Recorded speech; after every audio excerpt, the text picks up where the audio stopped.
Hi all, welcome back to my channel.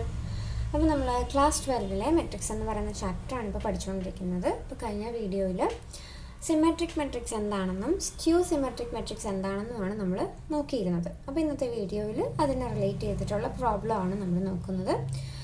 Okay, അപ്പോൾ നമ്മുടെ question ഇതാണ്: consider a 2x2 matrix A equal to matrix Aij where Aij equal to modulus of 2i minus 3j.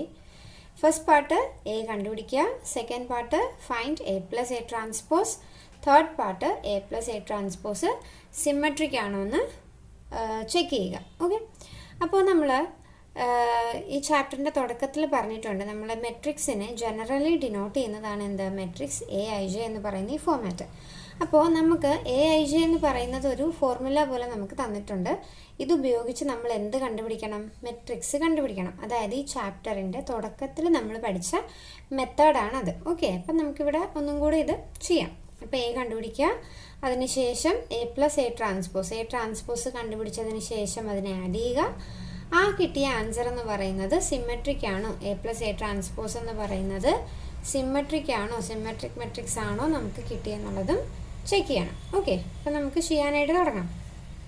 അപ്പോൾ നമുക്ക് A എന്ന് പറയുന്ന മെട്രിക്സിൻ്റെ ഒരു general form തന്നിരിക്കുന്നത് എന്താണ്, Aij അല്ലേ. Aij എന്ന് പറയുന്നത് modulus of 2i minus 3j എന്നാണ് തന്നിരിക്കുന്നത്. ഓക്കെ, അപ്പോൾ നമുക്ക് 2x2 മെട്രിക്സ് ആണ് ഇവിടെ ക്രിയേറ്റ് ചെയ്യേണ്ടത്. അപ്പോൾ ആദ്യം നമ്മൾ എന്താ ചെയ്യേണ്ടത്, 2x2 മെട്രിക്സിൻ്റെ ഒരു ജനറൽ ഫോം നമ്മളിവിടെ എഴുതണം. 2x2 മെട്രിക്സിൻ്റെ ജനറൽ ഫോം. അപ്പോൾ എ ഈസ് ഈക്വൽ ടു എന്താണ്, മെട്രിക്സ് എന്ത് വരും, A11 A12 A21 A22. ഇതാണ് നമ്മുടെ 2x2 മെട്രിക്സിൻ്റെ ജനറൽ ഫോം എന്ന് പറയുന്നത്. നമ്മൾ ചാപ്റ്ററിൻ്റെ സ്റ്റാർട്ടിങ്ങിൽ നമ്മൾ പഠിച്ചിട്ടുള്ള കാര്യമാണിത്. ഒരു മെട്രിക്സിൻ്റെ ജനറൽ ഫോം എങ്ങനെയാണ് എഴുതുന്നതുള്ളത്. ഇപ്പോൾ 2x2 ആയതുകൊണ്ട് നമ്മൾ A11 A12 A21 A22 എന്ന് എഴുതി. ഓക്കെ, ഇനി എന്താ ചെയ്യേണ്ടത്, നമുക്കിവിടെ ഒരു ഇക്വേഷൻ പോലെ തന്നിട്ടുണ്ട്, modulus of 2i minus 3j എന്നുള്ളത്. ഇതിൽ ഐയുടെയും ജെയുടെയും സ്ഥാനത്താണ് നമ്മൾ ഈ നമ്പേഴ്സ് ഇട്ട് കൊടുക്കേണ്ടത്. ഇപ്പം നമുക്ക് A11 എന്ന് പറയുന്ന സ്ഥാനത്തെ നമ്പർ കണ്ടുപിടിക്കണം. അപ്പോൾ ഇവിടെ സഫിക്സ് ആയിട്ട് 1 ഉണ്ട് അല്ല. അപ്പോൾ ഐയുടെ സ്ഥാനത്ത് ആദ്യത്തെ 1, ജെയുടെ സ്ഥാനത്ത് രണ്ടാമത്തെ 1. ഇനി A12 ആണെങ്കിലോ ഐയുടെ സ്ഥാനത്ത് 1, ജെയുടെ സ്ഥാനത്ത് 2. A21 ആണെങ്കിലോ ഐയുടെ സ്ഥാനത്ത് 2, ജെയുടെ സ്ഥാനത്ത് 1. A22 രണ്ടും 2 ഇട്ട് കൊടുക്കുക. അങ്ങനെ വേണം നമ്മളിത് കണ്ടുപിടിക്കാനായിട്ട്. അപ്പോൾ നമുക്ക് ആദ്യം ഇത് കണ്ടുപിടിക്കാം. ഇപ്പോൾ A11 എന്ന് പറയുമ്പോൾ A11 equal to modulus of 2i അല്ലേ. അപ്പോൾ 2 × 1 മൈനസ് 3j എന്ന് പറയുന്നത് 3 × 1. ഓക്കെ, ഇപ്പോൾ 2 × 1 എത്രയാ, 2 minus 3 which is equal to modulus of -1 അല്ലേ. മോഡുലസ് ഓഫ് -1 എന്താകും, 1 ആയിട്ട് മാറും. അപ്പോൾ ഫസ്റ്റ് എലമെൻറ്റ് നമ്മൾ കണ്ടുപിടിച്ചു. അടുത്തത് A12. ഓക്കെ, അപ്പോൾ അതെങ്ങനെയാണ്, മോഡുലസ് ഓഫ് 2 × ഐയുടെ സ്ഥാനത്ത് 1 മൈനസ് 3 × ജെയുടെ സ്ഥാനത്ത് 2 which is equal to modulus of 2 × 1 2 minus 3 2s are 6. 2 minus 6 എത്രയാ, മോഡുലസ് ഓഫ് -4. മോഡുലസിൻ്റെ അകത്തായതുകൊണ്ട് അത് അതിൻ്റെ നെഗറ്റീവ് സൈൻ മാറും, അത് പോസിറ്റീവായിട്ട് മാറും. അപ്പോൾ 4 എന്ന് നമുക്ക് കിട്ടി. അടുത്തത് A21 അല്ലേ. അപ്പോൾ മോഡുലസ് ഓഫ് 2i, അപ്പോൾ 2 × ഐയുടെ സ്ഥാനത്ത് ഇവിടെ എന്താ ഇട്ട് കൊടുക്കണ്ടേ, 2 മൈനസ് 3j. അപ്പോൾ 3 × ജെയുടെ സ്ഥാനത്ത് 1. 2 × 2 4 മൈനസ് 3 × 1 3. അപ്പോൾ 4 മൈനസ് 3 മോഡുലസ് ഓഫ് 1 എന്ത് തന്നെ കിട്ടി, 1 എന്ന് തന്നെ കിട്ടി. ഇനി ലാസ്റ്റ് എലമെൻറ്റ് A22 2i, ഐയുടെ സ്ഥാനത്തും ജെയുടെ സ്ഥാനത്തും ഇവിടെ എന്ത് തന്നെയാണ്, 2 തന്നെയാണ്. അപ്പോൾ 2 × 2 minus 3 × 2 which is equal to modulus of 2 2s are 4 minus 3 2s are 6. 4 minus 6 എന്ന് പറയുന്നത് -2 അല്ലേ. മോഡുലസ് ഓഫ് -2 എന്തായി മാറും, 2 ആയിട്ട് മാറും. അപ്പോൾ നമ്മുടെ എ എന്ന് പറയുന്ന മെട്രിക്സിലെ എലമെൻറ്റുകളെല്ലാം തന്നെ നമുക്ക് കിട്ടി. പിന്നെ നമുക്ക് ആ എലമെൻറ്റുകൾ എന്താണെന്ന് വെച്ചാൽ എഴുതാം. അപ്പോൾ A is equal to matrix, ഒന്നാമത്തെ എലമെൻറ്റ് എന്താണ് 1, രണ്ടാമത്തത് 4 1 2.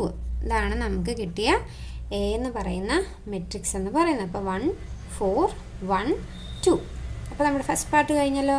ഫസ്റ്റ് പാർട്ട് നമ്മൾ എ കണ്ടുപിടിച്ചു. ഇനി സെക്കൻഡ് പാർട്ടാണ് എന്താ, എ പ്ലസ് എ ട്രാൻസ്പോസ് ആണ് നമുക്ക് കണ്ടുപിടിക്കേണ്ടത്. അപ്പോൾ അതിന് വേണ്ടിയിട്ട് ആദ്യം നമ്മൾ ആരെ കണ്ടുപിടിക്കണം, എ ട്രാൻസ്പോസിനെ കണ്ടുപിടിക്കണം. എ ട്രാൻസ്പോസ് എന്ന് പറയുന്നത് റോ ആയിട്ട് അറേഞ്ച് ചെയ്തിരിക്കുന്നതിനെ കോളമാക്കി അറേഞ്ച് ചെയ്യുക. അപ്പോൾ ഇവിടുത്തെ ആദ്യത്തെ റോ 1 4, അതിനെ കോളമാക്കുമ്പോൾ 1 4. രണ്ടാമത്തെ റോ 1 2, അതിനെ കോളമാക്കുമ്പോൾ 1 2. അപ്പോൾ എ ട്രാൻസ്പോസ് നമ്മൾ കണ്ടുപിടിച്ചു. നെക്സ്റ്റ് സ്റ്റെപ്പ് എന്താണ്, നമുക്ക് എ പ്ലസ് എ ട്രാൻസ്പോസ് കണ്ടുപിടിക്കണം. അപ്പോൾ A plus A transpose equal to, A plus A transpose എന്ന് പറയുമ്പോൾ നമുക്ക് ആദ്യം രണ്ടും എഴുതാം. എ എന്ന് പറയുന്നത് എന്താണ്, 1 4 1 2 ആണ് നമ്മുടെ എ. പ്ലസ് എ ട്രാൻസ്പോസ് എന്ന് പറയുന്നത് 1 1 4 2. ഇനി ഇതാ കറസ്പോണ്ടിങ് എലമെൻറ്റുകളെ തമ്മിൽ നമുക്ക് ആഡ് ചെയ്യാം. അപ്പോൾ 1 + 1 2, 4 + 1 5, 1 + 4 5, 2 + 2 4. അപ്പോൾ നമുക്ക് എന്താ കിട്ടിയത്, 2 5 5 4 എന്ന് പറയുന്ന മെട്രിക്സ് ആണ് എ പ്ലസ് എ ട്രാൻസ്പോസ് ആയിട്ട് നമുക്ക് കിട്ടിയത്. ഓക്കെ അല്ലേ? അപ്പോൾ നമ്മൾ എന്താ, എ ട്രാൻസ്പോസ് കണ്ടുപിടിച്ചു, അതുപയോഗിച്ച് എ പ്ലസ് എ ട്രാൻസ്പോസും കണ്ടുപിടിച്ചു. ഇനി നമ്മളുടെ സി പാർട്ട് എന്ന് ചോദിച്ചിരിക്കുന്നത് എന്താ, ഈ A plus A transpose symmetric ആണോ എന്നാണ് ചോദിച്ചിരിക്കുന്നത്. അപ്പോൾ എന്താ നമ്മൾ സിമെട്രിക് മെട്രിക്സ് എന്ന് പഠിച്ചത്, ഒരു മെട്രിക്സ് നമുക്ക് തന്നിട്ടുണ്ടെങ്കിൽ അതിൻ്റെ ട്രാൻസ്പോസ് എടുക്കുമ്പോൾ അതേ മെട്രിക്സ് തന്നെയാണ് നമുക്ക് കിട്ടുന്നതെങ്കിൽ അതിനെ സിമെട്രിക് മെട്രിക്സ് എന്ന് പറയാം എന്നല്ലേ നമ്മൾ പഠിച്ചത്. അപ്പോൾ എ പ്ലസ് എ ട്രാൻസ്പോസ് എന്ന് പറയുന്നത് ഇതാണ് സിമെട്രിക് ആണോ എന്ന് ചോദിച്ചിരിക്കുന്നത്. അപ്പോൾ ഇതിൻ്റെ എന്തെടുക്കണം, ട്രാൻസ്പോസ് എടുക്കണം. അപ്പോൾ എന്ത് വരും, എ പ്ലസ് എ ട്രാൻസ്പോസിൻ്റെ ഹോൾ ട്രാൻസ്പോസ് ആണ് നമ്മൾ എടുക്കേണ്ടത്. അപ്പോൾ ഇതിനെ റോ ആയിട്ട് അറേഞ്ച് ചെയ്തിരിക്കുന്നതിന് കോളമാക്കി മാറ്റുക. അപ്പോൾ 2 5 താഴോട്ടാക്കുമ്പോൾ 2 5, 5 4 താഴോട്ടാക്കുമ്പോൾ 5 4. നോക്കിക്കേ, രണ്ടും സെയിം ആണോ, 2 5 5 4 2 5 5 4. അപ്പോൾ എ പ്ലസ് എ ട്രാൻസ്പോസ് എന്ന് പറയുന്നത് എന്താണ്, ഒരു സിമെട്രിക് മെട്രിക്സ് ആണ്. അപ്പോൾ എ പ്ലസ് എ ട്രാൻസ്പോസസ് സിമെട്രിക് എന്ന് നമുക്ക് എഴുതാനായിട്ട് പറ്റും. സിമ്പിൾ ക്വസ്റ്റ്യൻ അല്ലേ? ഓക്കെ, അപ്പം നമുക്ക് ഇങ്ങനത്തെ ക്വസ്റ്റ്യൻസ് ചോദിക്കാൻ സാധ്യതയുണ്ട്. സിമെട്രിക് മെട്രിക് ആണോ എന്ന് പ്രൂവ് ചെയ്യാനായിട്ട് അത് ഇതുപോലെ സ്റ്റെപ്പ് ബൈ സ്റ്റെപ്പ് ആയിരിക്കും. ഒരു ഫോമുലയിൽ ജനറൽ ഫോം തന്നിട്ട് അതിൽ നിന്ന് മെട്രിക്സ് ക്രിയേറ്റ് ചെയ്ത് എന്നിട്ട് വേണം നമ്മൾ ബാക്കിയുള്ള പ്രോബ്ലംസ് ചെയ്യുന്ന രീതിയിലായിരിക്കും നമുക്ക് ക്വസ്റ്റ്യൻസ് തരുന്നത്. ഓക്കെ, അപ്പോൾ നല്ല രീതിയിൽ ക്വസ്റ്റ്യൻ എഴുതി പഠിക്കുക. നിങ്ങൾക്ക് ഈ വീഡിയോ ഇഷ്ടമായെങ്കിൽ ലൈക്ക് ചെയ്യുക, നിങ്ങളുടെ ഫ്രണ്ട്സിന് ഷെയർ ചെയ്യുക, എൻ്റെ ചാനലൊന്ന് സബ്സ്ക്രൈബ് ചെയ്യുക.